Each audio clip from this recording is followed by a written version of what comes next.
South Karnataka Chamarajanagar district లో Male Mahadeshwara hills wildlife శాంక్చురీలో recent గా ఒక ఉదంతం జరిగింది. అక్కడ ఒక ఆడపులి 4 కబ్స్, టైగర్ కబ్స్ అంటే మొత్తం 5 టైగర్స్ చనిపోయి పడున్నాయి. వాటిపైన పాయిజనింగ్ జరిగిందని చెప్పి ప్రాథమిక అంచనాలు చెప్తున్నాయి అనమాట.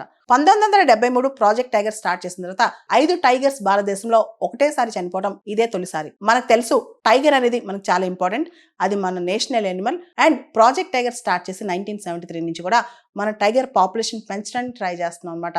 ప్రతిదీ లెక్కేసుకుంటూ వెళ్తున్నాం. మన టైగర్ పాపులేషన్ పెంచడానికి ట్రై చేయడమే కాదు, సబ్స్టాన్షియల్ గా పెంచాం కూడా. కానీ అసలు ఈ మ్యాన్ ఎనిమల్ కాన్ఫ్లిక్ట్ వల్ల చాలా టైగర్స్ చనిపోతున్నాయి. రీసెంట్ గా కర్ణాటకలోని ఈ మాల మహదేశ్వర హిల్స్ వైల్డ్ లైఫ్ శాంక్చురీలో ఈ ఉదంతంలో చుట్టుపక్కల ఉన్న ఇండిజినస్ పీపుల్ ఉంటారు కదా, లోకల్ పీపుల్, ఈ గ్రామాల్లోంచి కౌస్, బఫెలోస్, గోట్స్ ఇవన్నీ కూడా మేతకి వెళ్తా ఉంటాయి ఫారెస్ట్ లోకి. అయితే ఇలా మేతకెళ్ళినప్పుడు వాటిని పులులు చంపి తినేస్తున్నాయని చెప్పి గ్రామస్తులకు కోపం వచ్చింది. సో గ్రామస్తులు ఒకసారి చంపి తినంగానే, మామూలుగా పులులకు అలవాటు ఏంటంటే తిన్న తర్వాత ఆ కళేబరాన్ని అక్కడ వదిలేసి వెళ్తే మళ్ళీ కొంత టైం తర్వాత వస్తాయి అనమాట. దానికి పసిగట్టిన గ్రామస్తులు ఏదైతే కళేబరం ఉందో దానిపైన ఆ మొత్తం పురుగుల మందంతా జరిగి పాయిజనింగ్ చేశారనమాట.